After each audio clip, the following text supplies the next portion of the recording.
Muito, muito bom dia! Tá começando mais um Morning Call da Liberta, o seu primeira hora onde a gente comenta sobre os panoramas do mercado pro dia atual. Comigo aqui, Felipe Nogueira, nosso assessor da Liberta Investimentos. Bem-vindo! Oi, Thay, tudo bem? Oi, pessoal de casa, bom dia. Tudo certo, hoje dia 21 de dezembro de 2022, tá chegando o Natal, tá chegando o finalzinho do ano. Mas antes, né, tem algumas coisas aí que a gente precisa comentar para entender como esse ano vai fechar nos mercados, como a gente vai começar 2023. E já avisando aqui para vocês que hoje é quarta-feira, que amanhã é nosso último Morning Call do ano. Vamos tirar aí umas férias, não férias? Eu trabalho. Um pequeno descanso aí. E voltaremos na segunda semana de janeiro, tá bom? Então, é isso, tá dado o recado. Bom, ontem as bolsas dos Estados Unidos fecharam em alta depois de 4 pregões consecutivos de queda. A gente teve Dow Jones, S&P 500 fechando em alta de 0,28%, Nasdaq fechando em alta de 0,01%. E Dow Jones fechando em alta de 0,10%, nada tão expressivo, mas aí impulsionado principalmente por alguns resultados que saíram, principalmente da Nike, né? Que A teve Nike disparou uma. 12%, Que teve um disparo aí de 12% das ações ontem. FedEx subiu 3% após superar ali as estimativas de lucro para as ações. O que a gente está vendo começa a fazer um movimento no boato, né, que a gente fala, para a realização do fato. Então, quando o pessoal começa a observar que o quarto trimestre provavelmente vai ter resultados bons para o mercado americano, o pessoal já começa a fazer um movimento de alta, de recuperação. Ou o rally de Natal, né, muito em função disso, é o pessoal projetando os bons resultados do quarto trimestre. Temporada E de resultados que volta em janeiro, segunda quinzena de janeiro, eu acho, né? exatamente. Então já começa esse movimento de alta, né? E já emitindo aqui minha opinião, né? A gente tinha comentado ali na segunda-feira, acho que vale trazer novamente. A gente teve quedas bruscas aí na semana passada, justamente por causa de toda aquele vai e vem do Fed, os Fed Boys aí abrindo a boca, enfim. E aí essa semana acho que é meio natural essas correções do mercado. É, Então, a tendência no mercado global como um todo é que a gente também diminui o volume e aí diminui a volatilidade, né? Por exemplo, para quem opera robôs, né, uma curiosidade, né? Alguns robôs eles funcionam muito bem em tendência, eles são péssimos em reversão, em congestões assim. Aí geralmente tem alguns robôs que eles são mais programados para consolidações, para movimentos para dentro da frequência de preço assim. Geralmente nesse período de ano o pessoal diminui os volumes de negociações. Geralmente quem entende um pouquinho de robô utiliza mais esses tipos de robôs, mais pensando, buscando ali até os setups, né, buscando a frequência de preço, mas não tem grandes volatilidades, né? tá certo. Impressão que terminou de falar, eu tava catando aqui ainda, né? Falta, Tá. cadê a Europa? E Cadê aí a a gente pode Europa? falar de Bitcoin. Bitcoin caiu 5,17%, continua em 16.870, né? E Ethereum caiu 7,95%, está em 1.215. Ou seja, né, por mais que nos Estados Unidos a Tu gente concorda que tenha, 2023 a gente não vai ter aí uma virada de tendência das criptos? eu acho que não, até a gente chegar os juros a 5%, e a gente falou, né, que o Jerome Powell, falou em 5,1, né, os juros trabalhando ali acima de 5,1. Enquanto não chegar nesse patamar e eles sinalizarem corte de taxa de juros, o que a gente esperava para final de 2023 só passaram para 2024, Pois é. o pessoal não vai sair de nada que é mais seguro e partir para mais especulativo. Inclusive, estava agora com um cliente agora de manhã aqui falando sobre bonds, quais bonds que a gente vai pegar nos Estados Unidos, né?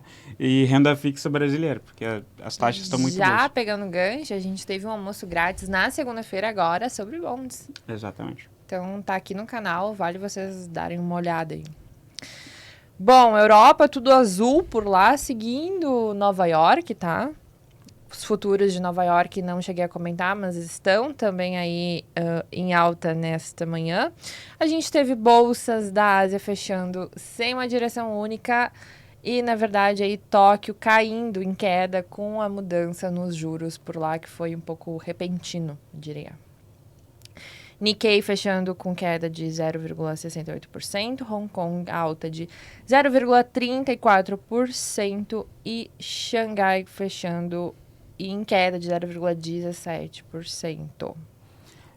O que movimentou o mercado asiático ali foi justamente o Japão, né? O Japão que tinha taxa de juros negativa, você emprestava o dinheiro para o governo e ele te devolvia menos do que tu estava emprestando, né? E era bem comum, inclusive, as pessoas operarem short, vendidos em taxa de juros futuros para gerar um certo recurso, porque você sabia que não ia ter grande volatilidade e tu poderia depois fechar a posição bem.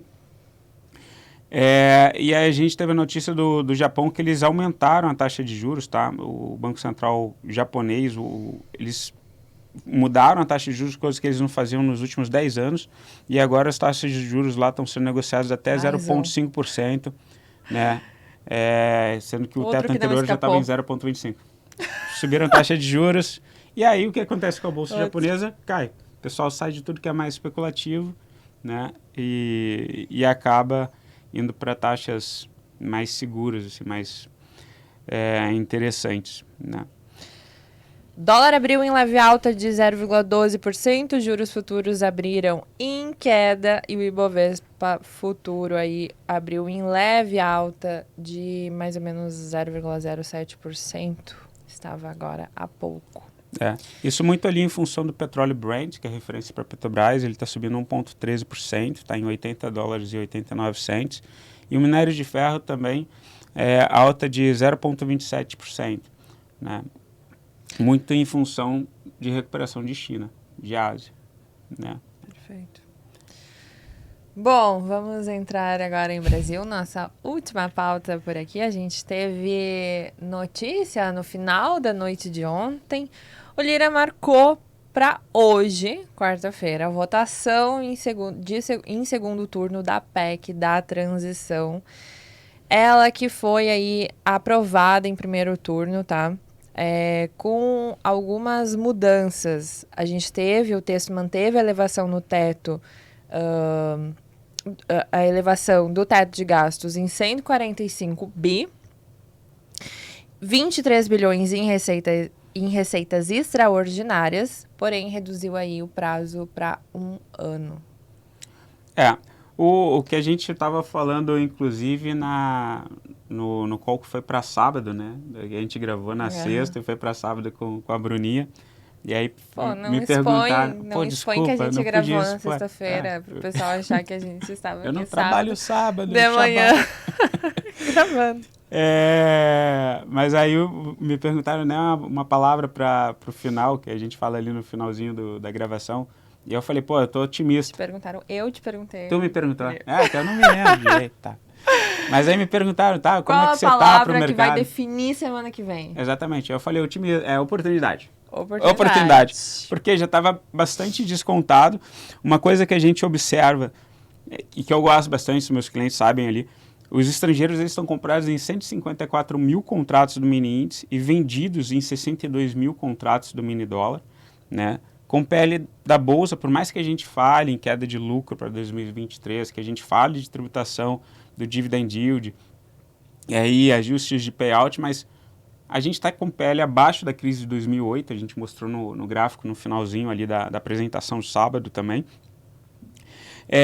E aí o que a gente teve essa movimentação de alta? Por mais que a gente não costume ter movimentações muito fortes, né, de final de ano, a gente geralmente tem movimentos mais de congestão mesmo.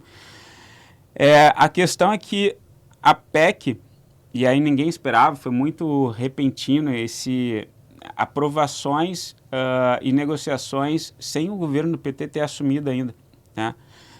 Mas ela veio... A sensação que fica é que as coisas têm acontecido muito rápido, de forma muito rápida e de forma meio que na surdina. Exatamente. Mas essas negociações, a gente já tinha sinalizado que o Haddad ia passar, né, para um marco temporal, para uma ancoragem temporal de 1 ano, o que veio, né, e a gente estava falando em desidratação da proposta. E, de fato, veio essa desidratação para 145 bi. Só que o inicial era 198 bi.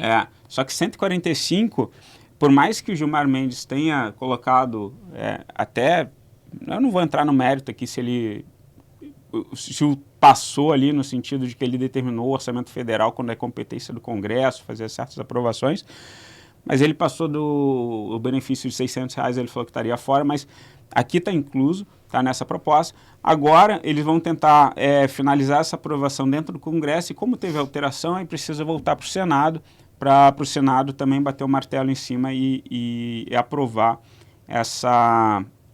o teto ali do orçamento. Né? E aí continuam as negociações. O que deve ficar para o ano que vem é a PEC lá do Mercadantes, seja lá como vocês queiram tratar, tem gente que fala que é a PEC do Centrão, que é a questão dos cargos públicos, né? A lei das estatais também. Quer dizer, especificamente a lei das estatais vai ficar para 2023, que é você passar de aquela quarentena de 36 meses, passar para 6 meses, né? Isso vai ser votado só o ano que vem. Basicamente isso, né? E aí a gente tem também notícias corporativas. O mercado ontem se movimentou com essa sinalização de que a PEC ela vai vir desidratada. Magazine Luiza, Via Varejo, Americanas, por exemplo, elas saltaram 20%, muito em função de que se a gente fala em um maior controle fiscal e o PT ele vai ter que, inclusive, mostrar questões de capacidade de pagamento, de implir com as dívidas ali até agosto do ano que vem, tudo bem? Mas isso implica em dizer que provavelmente as taxas de juros, a gente que estava falando em Campos, eventualmente subir a taxa de juros já início de 2023 por uma complicação dessa saúde fiscal brasileira.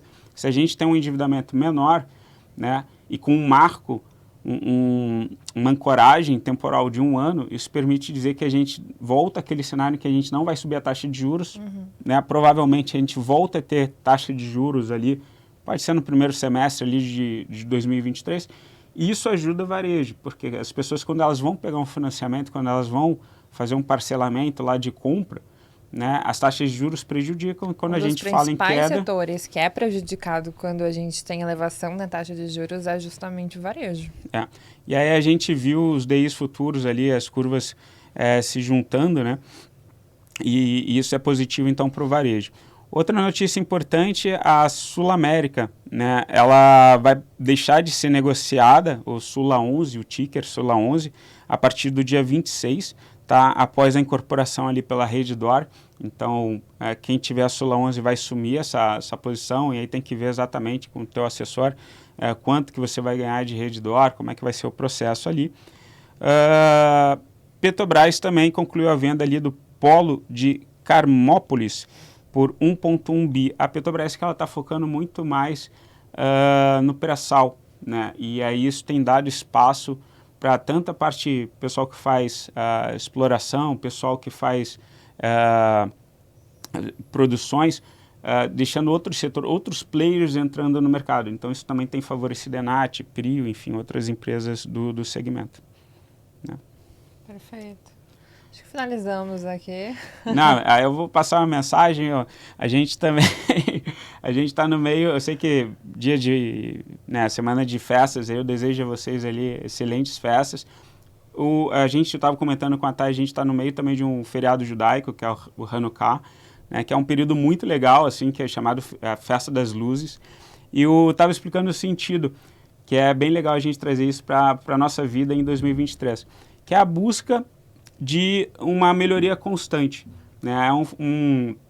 É um período em que a gente tem o acendimento das velas durante 8 dias, assim, e que celebra o fim de uma invasão grega. Não vou entrar nos detalhes assim, mas o mais legal é isso, é um período em que a gente reflete, a gente tem que refletir sobre uma melhoria contínua da gente. Né? O que a gente pode fazer para ser melhor? Né? E ter resiliência, ter persistência. Esses anos aí foram muito difíceis, principalmente para quem opera em bolsa. Né? Eu vejo os meus clientes que tinham 70% quase em renda variável, hoje em dia é quase 35% em renda variável, 35% em renda fixa também. A gente meio que teve que se reinventar para tentar dar resultado. E eu acho isso, acho que vamos focar em tentar ser pessoas melhores, acho que isso é importante. Perfeito. Não tem forma melhor de terminar esse programa. Filosófico, Bom, então até amanhã, nosso último dia de Morning Call do ano. Fiquem aí com muita paz. Tchau, pessoal. Tchau, Até mais. tchau.